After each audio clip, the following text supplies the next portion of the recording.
DTCP plot కొంటే land appreciation అనేది ఒక లాభం, శ్రీగంధం చెట్ల మీద వచ్చే ఆదాయం మరో లాభం. డబుల్ బెనిఫిట్ ఆఫర్ తో సిర్లసీమ 2. ఎన్నికలు సమీపిస్తున్న వేళ తిరువురులో రాజకీయాలు వేడెక్కుతున్నాయి. అక్కడ టీడీపీ అభ్యర్థిగా ఉన్నవాటిని కొలికిపూడి శ్రీనివాసు రాజశేఖర రెడ్డి రంగా హత్య గురించి కొన్ని కీలక వ్యాఖ్యలు చేసిన నేపథ్యంలో టీడీపీ నేతలతో పాటు వైసీపీలో ఉన్న కొంతమంది నేతలు కూడా తీవ్రస్థాయిలో మండిపడుతున్నారు. దీనిపై మనతో మాట్లాడడానికి తిరువురు వైసీపీ నేత బరిగెల కోటేష్ ఉన్నారు. ఆయన అక్కడ టికెట్ ఆశించి ఇప్పుడు ఇక్కడ సామాజిక కార్యక్రమాలు చేస్తున్నారు.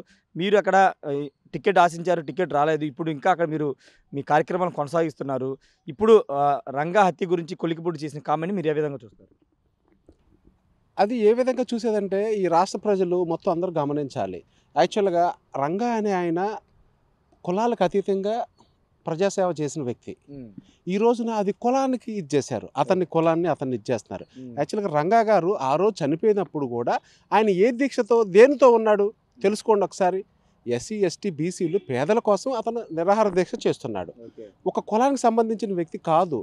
కానీ ఈ కొలికిపూడి శ్రీనివాస్ అనే వ్యక్తి అలా మాట్లాడటం అనేది ఎంతవరకు సబబు అంటే, రాజశేఖర రెడ్డి గారు ఇది ఉందంటే రాజశేఖర రెడ్డి గారు ఏమన్నా డబ్బులు ఇస్తే ఇతను ఏమన్నా కిరాయికి చేశాడా చెప్పండి. అంటే దీన్ని బట్టి ఏమవుతుందంటే ఇతను కిరాయికే హత్య చేసినట్టుంది, ఇతనే చేసినట్టుంది. ఇతను చేసి ఇప్పుడు రాజశేఖర రెడ్డి గారి మీద ఇతను చెప్తున్నట్టుంది. ఇంకొకటి ఇతను యాటిట్యూడ్ చూడండి, ఇతని విధానం. గతంలో కూడా రామ్ గోపాల్ వర్మ అని మాట్లాడిన విధానం, ఇతను ఇప్పుడు మాట్లాడే విధానం, ఇతన్ని బట్టి ఇతన్ని ఈ యొక్క వ్యాఖ్యలను బట్టి చూస్తే అతని బ్యాక్గ్రౌండ్ క్రిమినల్గానే ఉంది తప్ప అతను ఎక్కడ అభివృద్ధి చేసే విధానం లేదు, ఎక్కడ అభివృద్ధి గురించి మాట్లాడట్లేదు. ఎంతసేపటికి ఇలా మాట్లాడి ప్రజలను రెచ్చగొట్టి ఆంధ్రప్రదేశ్ రాష్ట్రంలో అలజడులు సృష్టించాలని చెప్పేసి అని వాళ్ళ పార్టీ అధ్యక్షుడు ఉన్నాడు చంద్రబాబు నాయుడు, లోకేష్, వీళ్ళు నిజంగా ఒక పక్కా ప్లాన్తో ఇతను పంపించి ఈ ఎన్టీఆర్ జిల్లాలో స్టార్ట్ చేస్తున్నారేమో అనుమానంగా ఉంది. అంటే వివాదాస్పద వ్యాఖ్యలు చేయడం ద్వారా కొంత పొలిటికల్గా చర్చ జరిగిద్దనే ఉద్దేశంతో కామెంట్లు చేస్తున్నారు అనుకుంటున్నారు. అంటే ఇప్పుడు అదే కదా ఇప్పుడు చెప్పేది. ఎలా అంటే ఇది ఒక కులానికి రంగా గారిని ఒక కులాన్ని ఇచ్చేస్తున్నారు. అయితే ఒక కులం కాదు దీంట్లో, ఒక కులం కాకోకుండా అతను అందరి కోసం పనిచేసిన వ్యక్తి రంగా గారు. అది తీసుకోవాలి. అలాంటి మహానాయకుడిని అప్పుడున్న ప్రభుత్వం ఎవరిది, అప్పుడున్న ఇది ఎవరికి మధ్య ఇదైంది, అప్పుడున్న పోలీస్ అధికారులు ఏం చేశారు, అప్పుడున్న అంటే ఆ పోలీస్ అధికారులు ఇన్వెస్టిగేషన్ తప్ప, ఆ పోలీస్ ఇన్వెస్టిగేషన్లో తప్పు వచ్చి ఇతను ఈ రోజున ఇచ్చేస్తున్నాడు. మరి రాజశేఖర రెడ్డి గారు చేశారనేది వ్యాఖ్యలు ఎంతవరకు సబబు? ఇతను ఎలా పడితే అలా మాట్లాడొచ్చా? ఒక చదువుకున్న వ్యక్తి, ఈ రోజున అతను ఒక శాసనసభకి వెళ్ళాలి అని ఒక ప్రయత్నం చేసే వ్యక్తి ఎంతవరకు కరెక్టు? అంటే ఈ రకంగా ఏదైనా మాట్లాడొచ్చా? వాక్ స్వతంత్రం ఉంది, కానీ ఆ స్వతంత్రాన్ని కూడా మనం అదుపులో పెట్టుకొని మాట్లాడాలి. అది నేను అతన్ని ఉద్దేశించి ఈ యొక్క జరిగిన సంఘటనతో నేను మాట్లాడేది. అక్కడ ప్రజలందరూ గమనిస్తున్నారు. అంటే కొంతమంది మీ మీద కామెంట్లు చేస్తున్నారు, మీరు అక్కడ సామాజిక కార్యక్రమాలు చేస్తున్నారు, పేదలకు సహాయం చేస్తున్నారు, టికెట్ ఆశించారు. కానీ ఇప్పుడు ఆల్రెడీ ఇక్కడ వైసీపీ ఆల్రెడీ నల్లగొట్ల స్వామిదాస్కి టికెట్ ఇచ్చిన తర్వాత మీరు ఎందుకు స్పందిస్తున్నారు పదే పదే కొలికిపూడి శ్రీనివాస్ మీద? మీరు కామెంట్లు చేయాల్సిన అవసరం ఏంటనేది ఆ పార్టీ నేతలు చెప్తున్నారు. Yes, correct. అంటే అక్కడున్న ఇన్ఛార్జు ఏమి ఇచ్చేశాడు? అతను ఇప్పుడు రాజశేఖర రెడ్డి విగ్రహాలు కూల్చేస్తానని చెప్పేసి అని అతను వ్యాఖ్యలు చేశాడు. అతను ఇన్ఛార్జిగా మరి ఇమీడియట్లీ స్పందించాలి. అతను ఎందుకంటే టీడీపీ నుంచి వచ్చాడు కదా, వాళ్ళ బంధం 30 years అని చెప్తున్నాడు ఆయన. ఆ బంధం అలా స్ట్రాంగ్గా ఉంది, అందుకని ఆయనే స్పందించలేకపోతున్నాడు. మరి మేము ఎప్పటి నుంచో రాజశేఖర రెడ్డి గారికి అభిమానిని, నేను అక్కడ ఉన్న గతంలో ఏం చేశాననేది మీకు తెలుసు, విగ్రహాలు కానీ మొత్తం అన్ని, ఆ యొక్క అభిమానంతో మేము స్పందిస్తున్నాము. మరి ఎవరు మాట్లాడకపోతే ఇంకెలా? దీంట్లో ఎవరో ఒకరు స్పందించాలి కదా. దీంట్లో అతనికి ప్రయారిటీ ఇచ్చాను. అతను ఏంటంటే ఇంకా టీడీపీ ఇదే ఉన్నాడు, పైకి అతను ఏదో వైసీపీ తప్ప ఇంటర్నల్గా లోపల అతను హార్ట్ బీటింగ్ అంతా టీడీపీయే పలుకుతుంది. ఓకే, మీరు మీ పేరుతో సర్వేలు చేశారు, ఐపాక్ టీం కూడా సర్వేలు చేసిందని అంటున్నారు. ఎందుకు మీకు సీట్ రాలేదు అనుకుంటున్నారు? ఇప్పుడు సీట్ రాకపోయినా మీరు ఎందుకు ఈ విధంగా తిరువురు నియోజకవర్గాన్ని పట్టుకుని ఉన్నారు? Yes, correct. అయితే నాకు యాక్చువల్గా పదవి కావాలంటే పెద్ద పని కాదు.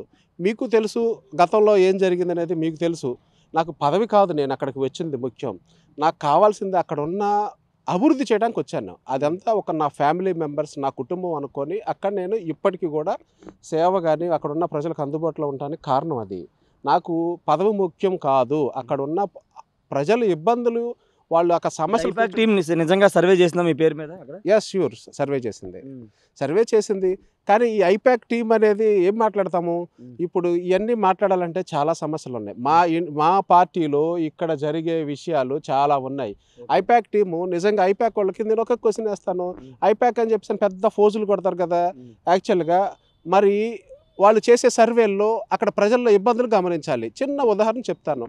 ఒక ఫంక్షన్ తీసుకుంటున్నాడు ఒక అతను, ఎలిజిబిలిటీ ఉండి ఒక అతను తీసుకోవట్లేదు. మరి అప్పుడు వాడికి ఎలా ఉంటుంది? ప్రభుత్వం పట్ల, ముఖ్యమంత్రి గారి పట్ల వాడికి ఎలా ఉంటుంది అంటే, నాకు ఎలిజిబిలిటీ ఉండి ఇవ్వట్లేదు, వాడికి ఇస్తున్నారు, పక్కోడికి ఇస్తున్నారు, మరి వాడికి కోపం ఉంటుంది. కనీసం అది స్పందించి వాడికి కొంతవరకైనా మేలు చేయాలి.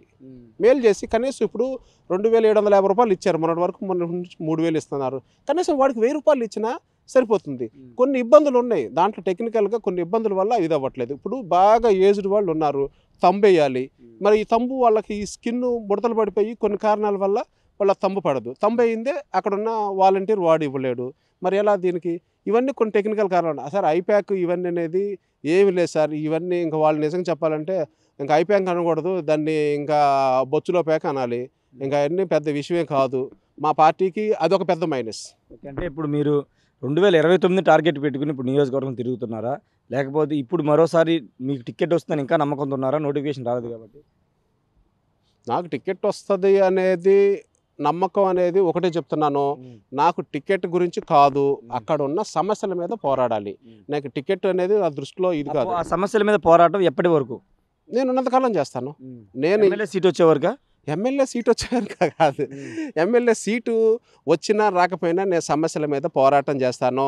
ఏ పార్టీ ఎవరనేది చూడను, నాకు పార్టీతో పని లేదు. నేను ఒకవేళ సపోజ్ ఇప్పుడు గతంలో చూడండి, నేను మా పార్టీలో ఉండి నేను వినగడప దగ్గర ఒక బ్రిడ్జి కోసం ఇచ్చేస్తే అడ్డుకుంది ఎవరు? వైఎస్ఆర్సీపీ పార్టీ. విగ్రహాలకు పెయింట్ వేపిస్తే అడ్డుకుంది ఎవరు? వైఎస్ఆర్సీపీ పార్టీ. అలాంటి పార్టీలు ఇంకా ఎందుకు కొనసాగుతున్నారు? మీకు సీటు కూడా ఇవ్వని పార్టీలో. అదే నేను జగన్మోహన్ రెడ్డి గారికి హెచ్చరిస్తున్నాను. అన్నా యాక్చువల్గా దీంట్లో ఒక చిన్న ఉదాహరణ చెప్తాను. నాకు ఇంజనీరింగ్లో ఒక స్టూడెంట్, నాతో ఒక క్లాస్మేట్ ఉన్నారు, వాళ్ళు దీప్తి చౌదరి. వాళ్ళు యాక్చువల్గా ఆ అమ్మాయి జగన్మోహన్ రెడ్డి అంటే ఒక దైవంతో సమానంగా మా అన్న అని చాలా ఇష్టపడే వ్యక్తి. ఈ రోజున అలాంటి వ్యక్తులు ఏమేదంటే జగన్మోహన్ రెడ్డి గారి దగ్గర కొంతమంది తోడయ్యి ఆయన్ని రాంగ్ ట్రాక్లో తీసుకెళ్లారు. నిజంగా చెప్తున్నా, ఈ ఆంధ్రప్రదేశ్ రాష్ట్ర ప్రజలకి జగన్మోహన్ రెడ్డి గారు ఇందిరాగాంధీ మున్సిపల్ స్టేడియం విజయవాడలో ప్రమాణ స్వీకారం చేసినప్పుడు జగన్మోహన్ రెడ్డి గారు ఏకంగా 30 సంవత్సరాలు ముఖ్యమంత్రి అని ఫిక్స్ చేసుకున్నారు. కానీ ఈ రోజున మీరు ప్రతి ఒక్కరిని గమనించండి, పబ్లిక్లో ఎవరైనా అరే గవర్నమెంట్ ఏమొస్తుంది అని చెప్పేసి అందరూ ప్రతి ఒక్కరు క్వశ్చన్ అయిపోయింది. ఎందుకు? కారణం ఏంటి అంటే జగన్మోహన్ రెడ్డి గారి దగ్గర ఉన్న కొంతమంది నాయకులు, కొంతమంది వీళ్ళ వల్ల పార్టీ డ్యామేజ్ అయింది. ఈ రోజున లేకపోతే అసలు ఎలక్షన్స్ అనేది అసలు సమస్య లేదండి. నిజంగా చెప్తున్నాం కదా, అసలు ఎలక్షన్స్ అనేది పని లేకోకుండా జగన్మోహన్ రెడ్డి గారికి ఈ రోజున 175 వచ్చాయి. అదే చెప్తున్నాం, ఈ ఐప్యాక్ సర్వే వాడు చేసిన తప్పులు, ఆయన పక్కన ఉన్న వాళ్ళు చేసిన తప్పులు మా పార్టీకి చాలా పెద్ద నష్టం. ఫైనల్గా ఏం చెప్తారు? ఇప్పుడు తిరువూరులోనే మీ పోరాటం కానీ మీ సమస్యల మీద పోరాటం అన్ని చేస్తారా? పార్టీలను కొనసాగుతారు వైసీపీలో? నేను పార్టీ అనేది కాదు, నాకు పార్టీ అనేది సెకండరీ. ప్రజా సమస్యలు నేను పోరాడతాను. ఏదైనా నాకు ఒక పార్టీ లేదు, ఏమి లేదు. నాకు అంటే నేను జగన్మోహన్ రెడ్డి గారు అంటే నాకు ఇష్టం. నేను రాజశేఖర రెడ్డి గారి అభిమానిని. ఆయన కొడుకుని నేను గౌరవిస్తాను, అన్ని విధాలు ఇచ్చేస్తాను. కానీ నాకు ఎటువంటి పదవులతో ఇబ్బంది ఏం లేదు. పదవుల కన్నా కూడా నాకు అక్కడున్న ప్రజా సమస్యలు ముఖ్యం. వాటిని తీర్చడంలో ఎప్పుడు ఎల్లవేళలా ముందుండి వాళ్ళ సమస్యలు తీర్చడానికి నేను కష్టపడుతూ ఉంటాను. అంతే తప్ప ఈ పదవి లేకపోతే వాటికి వీటికి ఇవన్నీ ఎలక్షన్స్తో నాకు పని లేదు. వాళ్ళు ఇంకొకటి చెప్తా, వాళ్ళు ఇవ్వాలనుకుంటే పెద్ద సమస్య.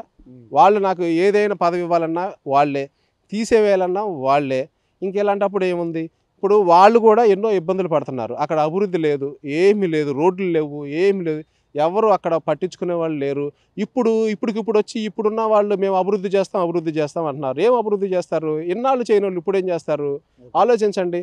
ప్రజలు వాళ్ళు ఒకటే చెప్తున్నారు, మీ సమస్యలు ఏదన్నా ఉంటే మీ సమస్య తీర్చిన నాయకుడికి ఓటేమని చెప్తున్నాను. అంటే ఇది తప్పు కాదు కదా.